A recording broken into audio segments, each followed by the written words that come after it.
Meta Malta se jkollha issiġġu mhux permanenti fil-Kunsill tas-Sigurtà tan-Nazzjonijiet Magħquda fis-sentejn li ġejjin se tkun qed twassal il-messaġġ favur il-paċi u s-sigurtà internazzjonali.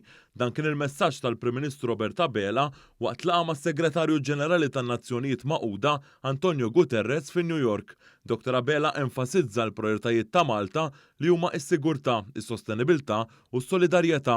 Matul din il-laqgħa intqal kif is-sigurtà tal-ikel, il-faqar, il-litterizmu, il-gwerra fl-Ukrajna, il-klima u l-oċeani, il-prezzijiet tal-enerġija u s-sitwazzjoni fl-Libja flimkien mal-paċi u s-sigurtà dinjija huma t-temi ewlenin u ta' interess komuni ta' Malta man Nazzjonijiet Magħquda u l-komunità internazzjonali.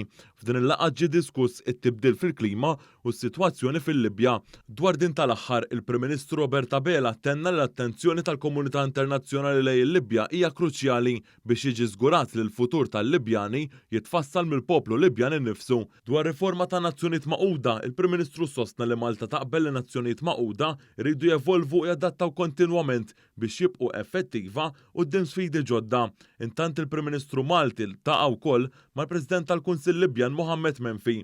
Miegħu sostna l-importanza li s-soluzzjonijiet li għandhom jinstabu għal-Libja jisibuhom il-poplu Libjan innifsu mingħajr ebda influwenza barranija. Dr. Bela sostna li pajjiżna se jkompli jaħdem biex il-Libja tibqa' fuq quddiem tal-aġenda tal-Unjoni Ewropea anke fid-dawl tas-sitwazzjoni ġeopolitika attwali. Matul din il-laqgħa bilaterali ġew diskussi wkoll setturi ta' kollaborazzjoni bħall-enerġija, il-kummerċ, l-edukazzjoni u s-saħħa.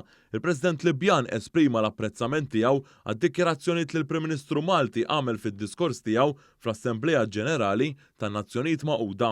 Intant il-Prim Ministru Malti iffirma ftehim mal-Prim Ministru tal-Antigwa u Barbuda, Gaston Browne, li se jwassal biex l-Aġenzija għall-Enerġija u l-Ilma ta' pajjiżna tassisti lil dan il-pajjiż fil-Karibow iżid il-kapaċità tiegħu fl-immaniġġjar aħjar ta' riżorsi skarsi tal-ilma.